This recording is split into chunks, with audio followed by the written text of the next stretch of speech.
হাত কাটার সঙ্গে সঙ্গেই মুহূর্তে চারিদিক কেঁপে উঠল বিকট আর্তনাদে।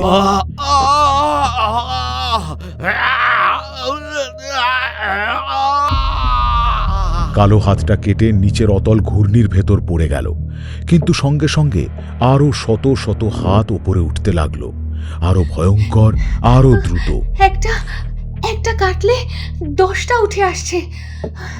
এইভাবে তো পারবো না স্বামী। তাহলে ওদের মূলটা খুঁজতে হবে। প্রতিটা হাতের সঙ্গে লড়লে আমরা পেরে উঠবো না। স্বামী, ওই দেখো নিচে মাঝখানে একটা কালো ঘূর্ণি। হ্যাঁ, ওইটাই মনে হয় এদের উৎস। ওটাই আমাকে বিনাশ করতে হবে। স্বামী দেখো, আবার ওই হাত তোমার দিকে এগিয়ে যাচ্ছে। তাড়াতাড়ি কিছু করো। ঠিক তখন আকাশে আবার মেঘাসুরের কণ্ঠ ভেসে এলো। সাহস তো আছে, কিন্তু সাহস দিয়ে সব যুদ্ধ জেতা যায় না কাঠুরিয়া। লুকিয়ে থেকে কথা বলিস না, সামনে আয়। সময় হলে আমি নিজেই তোমার সামনে আসব। তার আগে দেখি তুমি তোমার প্রিয়জনকে বাঁচাতে পারো কিনা। মুহূর্তে কালো হাতগুলো দিক বদলালো। এবার তারা কাঠুরিয়াকে নয়, সরাসরি সারস বউকে জড়িয়ে ধরতে এগিয়ে এলো। স্বামী, ওরা আমার দিকে আসছে। আমার পিছনে এসো, এক পাও সামনে যাবে না। না স্বামী, এভাবে হবে না। ওরা আমায় ঘিরে ধরছে, কারণ আমার ভেতরের শক্তিকেই টানছে। তাহলে এখন আমরা কি করব? মেঘ কবচ। রানী বলেছিলেন এটা পথও দেখাবে, রক্ষাও করবে। হয়তো সময় এসেছে এটা ব্যবহার করার। কিন্তু কিভাবে? আমি জানি না, কিন্তু ভরসা আছে। সারস বউ দু হাতে মেঘ কবচটা বুকের কাছে ধরল। মুহূর্তে তার কপালের মাঝখান থেকে নরম নীল আলো বেরোতে লাগলো। চারিপাশের ঝড় থমকে গেল। কালো হাতগুলো থেমে গেল মাঝ আকাশে। সারস বউ, তোমার শরীর জ্বলছে। স্বামী, আমি কিছু দেখতে পাচ্ছি। কি দেখছো? সেতুর নিচে ওই কালো ঘূর্ণির ভেতর একটা নীল পাথর। ওটাই ছায়া শক্তির কেন্দ্র। ওটা ভাঙতে পারলে সব শেষ হবে। কিন্তু ওটা তো সেতুর নিচে। তুমি সেতুর নিচে ঝুলে ওই পাথরকে ভাঙবে। কি? আমি সেতুর ওপর শুয়ে তোমার পা ধরে থাকব, আর মেঘ কবচের শক্তিতে তোমায় ধরে রাখব। তুমি নিচে ঝুলে থেকে বজ্র খড়গ দিয়ে ওই নীল পাথরটা ভেঙে দাও। এটা পাগলামি। আমাদের জীবনটাই তো একটু পাগলামির গল্প। আমি যদি পড়ে যাই? তাহলে আমিও ছেড়ে দেব না। একসঙ্গে পড়ব, একসঙ্গে উঠব। কাঠুরিয়া কয়েক মুহূর্ত সারস বউয়ের চোখের দিকে তাকিয়ে রইল, তারপর মাথা নাড়ল। ঠিক আছে, আমি নিচে ঝুলে যাচ্ছি। হ্যাঁ, তুমি শুধু আঘাত করো, বাকিটা আমি সামলাবো। পর মুহূর্তে কাঠুরিয়া ধীরে ধীরে সেতু থেকে নিচের অন্ধকারে ঝুলে পড়ে, আর সারস বউ তার পা শক্ত করে ধরে থাকে, আর কাঠুরিয়ার হাতে জ্বলন্ত বজ্র খড়গ। স্বামী, সাবধানে, আমি তোমায় ধরে আছি। শক্ত করে রেখো, আমি আলোটা দেখতে পাচ্ছি। ঘূর্ণির মাঝখানে সত্যি একটা নীলাভ পাথর জ্বলছে।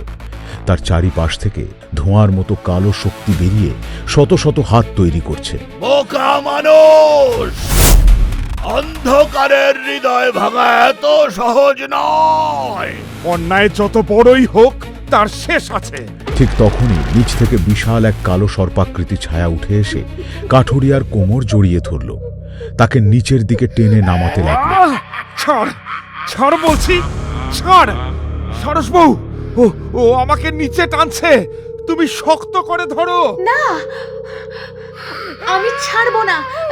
তুমি ওই পাথরকে তাড়াতাড়ি আঘাত করো। সারস বউয়ের কপাল আবার নীল আলোয় জ্বলে উঠল।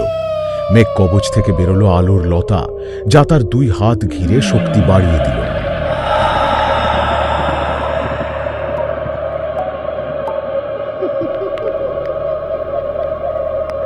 স্বামী, আমার দিকে তাকাও। তুমি একা নও, আমি আছি। তুমি পারবে। হ্যাঁ, আমরা পারবো, আমরা পারবো সারস বউ। আমি পারবই, আমাকে পারতেই হবে।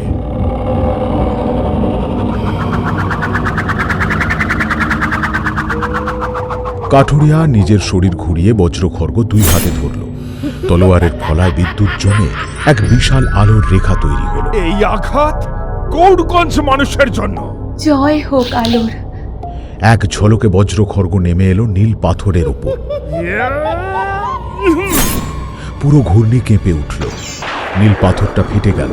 মুহূর্তে সব কালো হাত, কালো সর্প, অন্ধকারের ধোঁয়া সব চিৎকার করতে করতে মিলিয়ে যেতে লাগলো। ঝড় থেমে গেল, সেতু স্থির হয়ে গেল, আকাশে আবার আলো ফুটল। সারসবউ কাঠুরিয়াকে ধীরে ধীরে টেনে উপরে তুলল।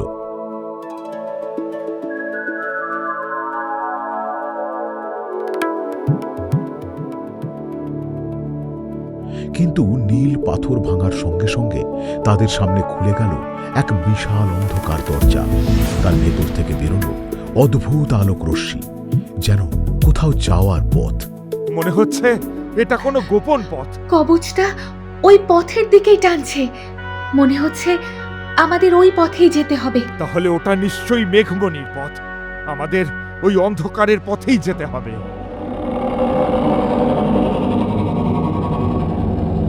দুজনে একে অপরের দিকে তাকালো। সামনে রহস্যময় পথ, আর তার ওপারে কি আছে তা কেউ জানে না। তবু তাদের চোখে ভয় নেই, শুধু এগিয়ে যাওয়ার জেদ।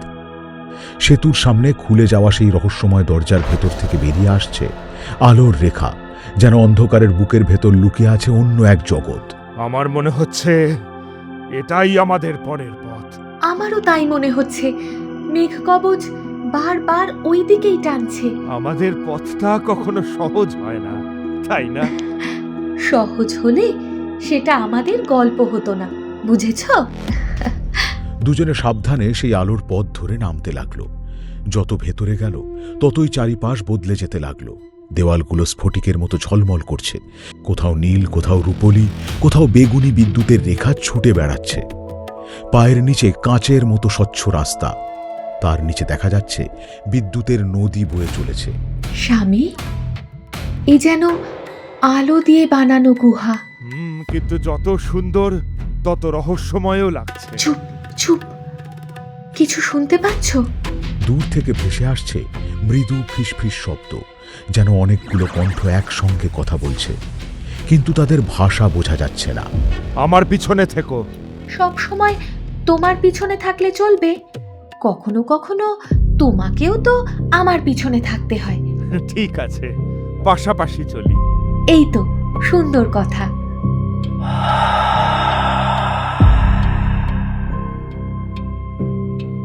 হাঁটতে হাঁটতে তারা পৌঁছল এক বিশাল গোলাকার কক্ষে।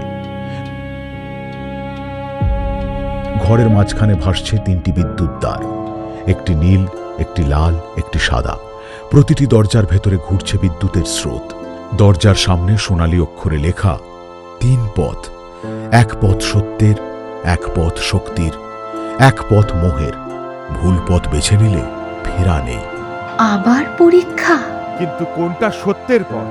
ঠিক তখন সারসবউয়ের মেঘ কবচ আর কাঠুরিয়ার বজ্রখড়গ দুটোই একসঙ্গে আলো ছড়াতে শুরু করল। কিন্তু আশ্চর্য, দুটো আলো দুই ভিন্ন দরজার দিকে ইশারা করছে। মেঘ কবচ দেখাচ্ছে সাদা দরজা, আর বজ্রখড়গ দেখাচ্ছে নীল দরজা। স্বামী, এখন কি করব? দেখো, দুটো পথ আলাদা দেখাচ্ছে। এটা কিভাবে সম্ভব? এসো এসো, এখানে কোনো কষ্ট নেই, শুধুই সুখ আর সুখ, শুধুই বিশ্রাম। না, ওখানে যাওয়া ঠিক হবে না। ওটা মোহের পথ, ওখানে ফাঁদ আছে। কিন্তু সাদা না নীল, কোনটা? কাঠুরিয়া আর সারসবউ দাঁড়িয়ে, একদিকে মেঘ কবচের আলো, অন্যদিকে বজ্রখড়গের আলো। দুটি শক্তি দুই পথ দেখাচ্ছে, দুটি আলাদা পথ, দুটি আলাদা সংকেত। এবার সিদ্ধান্ত ভুল হলে হয়তো তারা চিরতরে আলাদা হয়ে যাবে। এ কেমন ধাঁধা? দুটোই তো আকাশরানীর দেওয়া, তাহলে পথ আলাদা দেখাচ্ছে কেন? হয়তো দুটো শক্তির কাজ আলাদা। মেঘ কবচ আমাকে রক্ষা করে, আর বজ্রখড়গ তোমায় যুদ্ধের শক্তি দেয়। মানে? মানে একটা পথ হৃদয়কে দেখে, আর একটা পথ সাহসকে দেখে। হঠাৎ লাল দরজা থেকে আবার সেই মিষ্টি কণ্ঠ ভেসে এলো। এবার কণ্ঠটা আরো পরিচিত, আরো কোমল। এসো এসো, এত কষ্ট কেন করছিস বাবা? ফিরে আয়, ফিরে আয় গৌরগঞ্জে, ফিরে আয় শান্ত জীবনে। আয় বাবা, ফিরে আয়। এ তো আমার মায়ের গলা। সরোজবাবু, আমার মা। না, ওটা মায়া, ওদিকে তাকিও না। মুহূর্তেই লাল দরজার ভেতরে দেখা গেল গৌরগঞ্জের ঘর, উঠোন, শান্ত জীবন। যুবরাজ হাসি মুখে দাঁড়িয়ে, সবাই নিরাপদ, কোনো যুদ্ধ নেই, কোনো বিপদ নেই। যদি সত্যি ফিরে যাওয়ার পথ হয়? তুমি কি সত্যিই বিশ্বাস করো আমাদের পথ এতটাই সহজ? আর পথ পেলেই কি আমরা ফিরে যাব? না, তুমি ঠিক বলেছ। লাল দরজার দৃশ্য মুহূর্তে বিকৃত হয়ে ভয়ঙ্কর ছায়া মুখে বদলে গেল, তারপর মিলিয়ে গেল। এখন বাকি সাদা আর নীল। দুটোর মধ্যে একটা বেছে নিতে হবে। না, দাঁড়াও, একটা কথা খেয়াল করেছো? কি? মেঘ কবচ আমাকে পথ দেখাচ্ছে, বজ্রখর্গ তোমাকে পথ দেখাচ্ছে। মানে পথ আলাদা হলেও দুটোই সত্যি হতে পারে। তুমি বলতে চাইছো আমাদের আলাদা পথে যেতে হবে। কথাটা শুনে মুহূর্তে নীরব হয়ে গেল কাঠুরিয়া। এতক্ষণ সব বিপদে তারা একসঙ্গে ছিল, এবার প্রথমবার আলাদা হওয়ার কথা উঠল। না, যত বিপদ আসুক আমি তোমায় একা পাঠাবো না। কিন্তু যদি এটাই পথ হয়? তাহলেও না। তুমি কি আমায় এত দুর্বল ভাবো? দুর্বল না, কিন্তু তুমি আমার সাহসের অর্ধেক। তোমায় ছাড়া পথ ফাঁকা লাগে। আর তুমি আমার ভরসার অর্ধেক। তবু যদি এই পরীক্ষায় আলাদা হতেই হয়, আমাদের বিশ্বাসও আলাদা হবে না। হঠাৎ সাদা দরজা আর নীল দরজা একসঙ্গে কেঁপে উঠল। দুই দরজার মাঝখানে ভেসে উঠল আলোর অক্ষর। তাহলে সত্যি আলাদা যেতে হবে। শেষে দেখা হবে ওপারে। প্রতিজ্ঞা। প্রতিজ্ঞা। দুই হৃদয়, এক লক্ষ্য, আলাদা পথ, একই গন্তব্য। কাঠুরিয়া এগোলো নীল দরজার দিকে, সারসবউ এগোলো সাদা দরজার দিকে। দুজনে একবার শেষবারের মতো ফিরে তাকালো, চোখে ভয় নয়, বিশ্বাস। তারপর দুটি দরজা একসঙ্গে আলো ছড়িয়ে তাদেরকে গিলে নিল। কি হবে এবার? তারা কি সত্যি আলাদা হয়ে গেল, নাকি এটা ওই শয়তানের কোনো ফাঁদে তারা পা দিল? আসছি পরের ধামাকাদার পর্ব নিয়ে।